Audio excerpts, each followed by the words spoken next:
¿Qué tal? La incertidumbre crece alrededor de Habdeba. ¿Cuál es el futuro de esta institución? ¿Cuál es su realidad financiera en este momento? ¿Qué va a pasar con su personal y con las operaciones que realiza? Hay muchas dudas en el ambiente. Tenemos a Juan Diego Córdoba, él es periodista de la sección de Sociedad y Servicios del periódico La Nación. ¿Qué tal, Juan Diego? Ronald, muy bien, por dicha. Y queremos hablar de un titular que publica La Nación. Crisis de Habdeba obligaría a liquidar 80% de sus empleados. Juan Diego escribió esta nota y quisiera, Juan Diego, que nos explicaras un poquito qué fue lo que llegó a presentar el Poder Ejecutivo al Congreso. Sí, el Poder Ejecutivo llega el día de ayer a la Asamblea Legislativa a presentar un plan. ¿Ese plan cómo se construye? Bueno, se construye en un acuerdo tripartito entre Habdeba, el Sindicato de Trabajadores de Habdeba, que es Intrahab, y el Poder Ejecutivo, en el cual se establece varias opciones para liquidar personal o para reducir más bien la planilla de Habdeba. De acuerdo con los cálculos que estima ese proyecto de ley presentado a los diputados, se debe prescindir de entre un 70% y un 80% de la planilla actual de Habdeba, que es de 1.186 trabajadores. En el peor de los casos, es decir, el 80%, son 950 empleados los que deberían ser cesados. Ahora, recordemos que ya desde el año anterior, en agosto, el presidente de la República, Carlos Alvarado, y también el ministro de Trabajo, Steven Núñez, pues firman una directriz para permitir traslados horizontales de los trabajadores de Habdeba a otras instituciones públicas como el Instituto Costarricense de Electricidad, el AIA, Recope, etcétera, ¿verdad? ¿Qué es lo que pasa? Ese plan tenía la meta de trasladar a unos 600 trabajadores a otras instituciones y no llegar a este escenario, ¿verdad?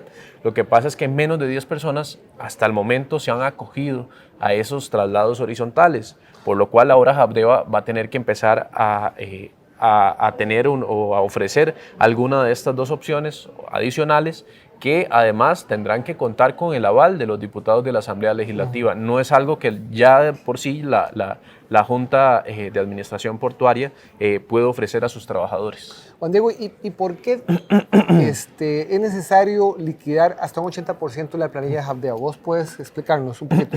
Bueno, en los últimos 5 años, si no me equivoco, desde el año 2013, 6 años ya prácticamente, Habdeba ha venido con una situación de crisis financiera, producto de la pérdida de ganancias, ¿verdad? Y todo este asunto que la ha obligado pues, a hacer algunos cambios en su operación.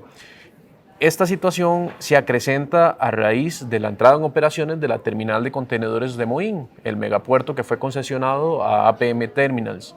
Ellos empezaron a dejar de percibir el 80% de los clientes y por ende el 80% de los ingresos. O sea, el 80% de los clientes que tiene Habdeba, obviamente, se trasladaron a la nueva terminal.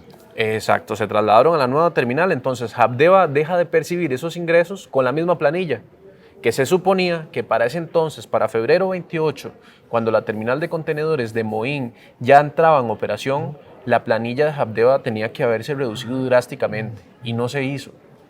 O sea, se sabe desde el 2010 que la situación de Habdeba era que iba a perder hasta un 80, un 70, un 80% de los ingresos por estos cambios.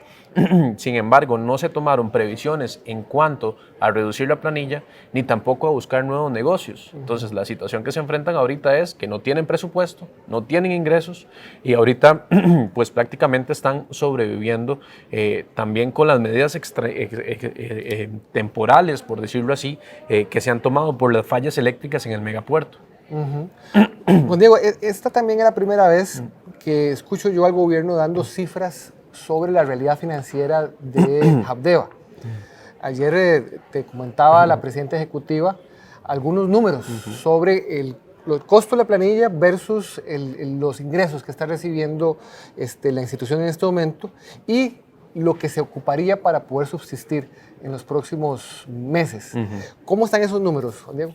Ahora, esos números y la realidad es que solo la planilla de Habdeba mensualmente representa 2.500 millones de colones. Eso es lo que cuesta mensualmente la planilla. Eso es lo que cuesta y según le entendimos a la presidenta ejecutiva de Habdeba, Andrea Centeno, se están haciendo los esfuerzos para encontrar el próximo pago, es decir, el pago ya de junio para los trabajadores de Habdeba, sin que hasta el momento se tenga certeza si se va a poder recaudar ese dinero. Lo que ella dice es que es urgente que este plan se apruebe, ¿verdad? Este plan que viene paralelamente con un presupuesto extraordinario que se tiene que presentar por 30.000 millones de colones, parte presupuesto extraordinario y parte también de los superávits de otras instituciones para financiar ese monto de 30.000 millones de colones para poder mantener a flote la institución. Lo que pasa es que es un escenario en extremo, por así decirlo. El hecho de que la institución Habdeba desde diciembre anterior se consumiera las reservas que tenía por 5.000 millones de dólares, 5.000 millones de colones, y ahora no tenga nada, y el próximo mes que viene no hay certeza si va a poder pagar ni salarios ni obligaciones de operativas, pues convierten esta situación en una situación en extremo, por así decirlo. Hace algunos minutos conversaba con la presidenta de la Comisión de Limón de la Asamblea Legislativa, la diputada liberacionista Yorleni León, y lo que me decía es que se presentó tarde este proyecto. Como muchas cosas en Habdeba, nuevamente se presenta tarde porque ya es una situación en la que se aprueba o se aprueba. Sin embargo, también decían los diputados que ellos no están en la obligación de aprobar algo a ojos cerrados, ¿verdad? También tienen que analizarlo, decían la situación fiscal del país, los beneficios que, por ejemplo, son pensiones adelantadas para 200 trabajadores que tienen más de 55 años y más de 25 de cotizar, y también pues bonificaciones de hasta 8 salarios a aquellos trabajadores que ganan menos de 1 millón y de hasta 4 a los que ganan más de 1 millón, ¿verdad? Entonces estaríamos hablando que son beneficios los cuales no tienen el aval todavía de los diputados de la Asamblea Legislativa, y pues el Poder Ejecutivo va a tener que negociar, porque esto nace del acuerdo con el Sindicato de Trabajadores de Habdeba, Sintrahab, que además llevaron a sus bases a consulta ese acuerdo que ellos mismos lograron con el gobierno y fue rechazado por unanimidad. Entonces la situación en Limón se vuelve complicada porque nuevamente no hay un consenso entre sindicatos de Habdeba y el gobierno en sí. Ni siquiera entre el sindicato y sus bases pareciera que hay acuerdo.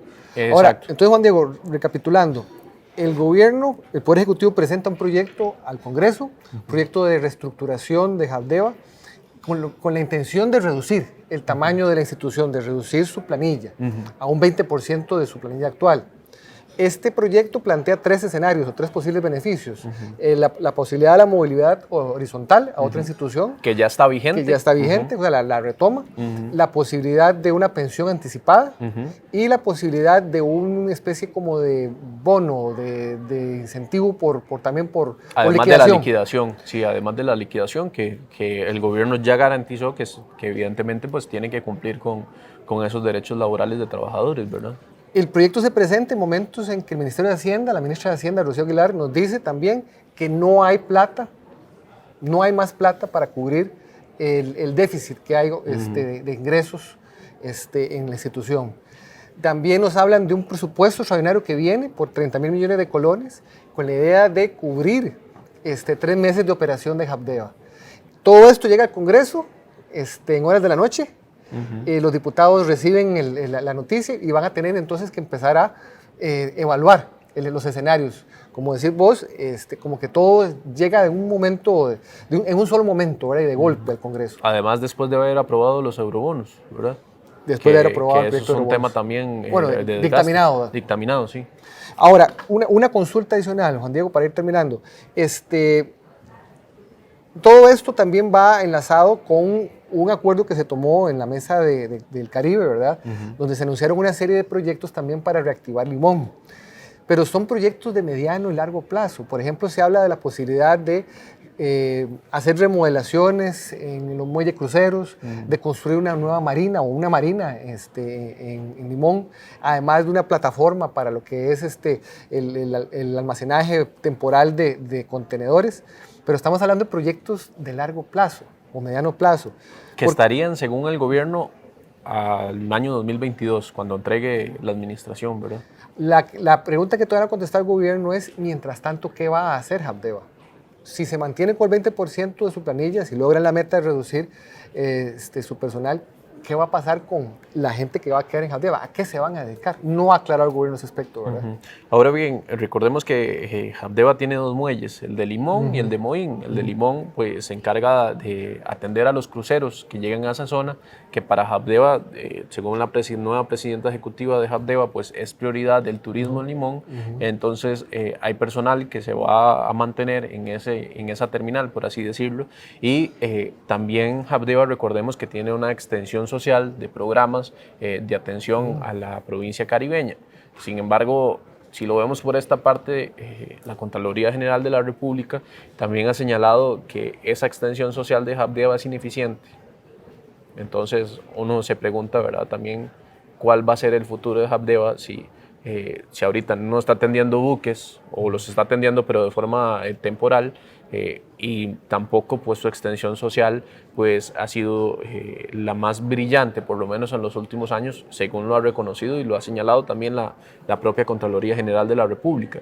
Ahora bien, recordemos que Habdeba, por el contrato de concesión con la terminal de contenedores de Moín, es la encargada de administrar el canon. El canon que genera la operación del megapuerto. Que genera la operación del megapuerto, ¿verdad? Estamos hablando que son más de 2.500 millones ya los que desde octubre anterior pues ha girado APM Terminals. Entonces, y que son fondos previstos para el desarrollo de Limón. Exacto. A través de Habdeba, ¿verdad? Fondos que el mismo contrato de concesión protege y dice que se tienen que utilizar en proyectos para el desarrollo económico y social de la provincia de Limón. Entonces, me parece que incluso el nombramiento de Andrea Centeno en Habdeba va más, que trabajó en CINDE, por ejemplo, en la marca País, va más allá por la extensión social y por la atracción de inversionistas, por la atracción de nuevos modelos de negocio en Limón que tiene que cambiar, porque ya el modelo portuario quedó obsoleto, dado que lo asumió prácticamente por completo la terminal de contenedores de Moín. Entonces yo creo que el futuro de Habdeba va por esa parte, atracción de inversión, mantener la operación de la terminal de cruceros e impulsar la marina, ¿verdad? Que es algo de lo que se ha hablado. Ahora, importante también hablar que ya en este año 1.000 limonenses, según los cálculos del gobierno, se han quedado sin empleo, ¿verdad? Entonces, otro gran problema. Otro gran problema, ¿verdad? Se van a sumar personas a esa lista, van a engrosar las personas la lista de desempleo en Limón. Entonces, también saber cómo va a actuar el gobierno en un corto plazo, porque nos han dicho las medidas de largo plazo, pero las medidas de corto plazo, de impacto inmediato, parecen que no están. Así es. Bueno, pues agradecerte, Juan Diego, por todas las explicaciones y agradecerles a ustedes por la compañía. Los invitamos a que sigan con La Nación, todo el seguimiento de ese tema, la evolución, los nuevos acontecimientos. Soy Ronald Matute, muchas gracias.